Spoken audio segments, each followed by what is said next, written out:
ఇల్లు రెంట్‌కి ఇస్తే, ఇల్లు పాడు చేసావేంటి అని అడిగినందుకు ఆయన్ని లేపేశారు.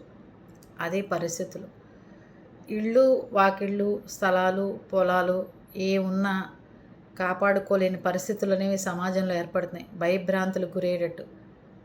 అంటే మన ఏజ్‌ని బట్టి మనం చేసుకోవాల్సిన పనులు. మనం రిటైర్మెంట్ వయసుకు దగ్గరగా ఉన్నప్పుడు మనకి మనం ఉంటున్న ఇల్లు తప్ప ఇంకెక్కడ ఇల్లు ఉండకూడదు.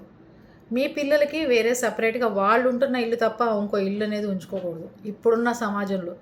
ఎందుకు అని అంటున్నానంటే నేను, మనకి కావాల్సింది ఏంటి అంటే, మనం ఉంటున్నామా, హ్యాపీగా ఉన్నామా, లేకపోతే పై పోర్షన్ ఉన్నా మనం ముసలి వయసు వచ్చిన తర్వాత పైకెక్కలేం, కిందకి దిగలేం. పై ఉన్నవాడు ఏం చేస్తున్నాడో మనకు తెలీదు. వాడిని ఏంట్రా బాబు ఇల్లు ఇలా పాడు చేస్తావు అనంగానే లేపేస్తున్నాడు.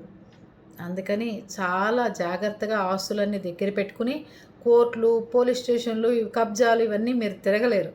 ఆస్తులన్నీ చక్కగా అమ్మేసుకుని శుభ్రంగా ఫిక్స్డ్ డిపాజిట్ వేసుకుంటారో, లేకపోతే ఇంకా దేంట్లో అన్నా మీ మీ తెలివితేటలు తగ్గట్టు ఏర్పాటు చేసుకుంటారో చేసుకోండి తప్ప, మీరు ఒక చోట ఉండి, పొలాలు ఇంకో చోట ఉండి, మీరు ఒక చోట ఉండి, స్థలాలు ఇంకో చోట ఉండి, మీరు ఒక చోట ఉండి, మీ ఇల్లు ఇంకో చోట ఉంటే కబ్జాగాళ్ళు ఎక్కువైపోయారు.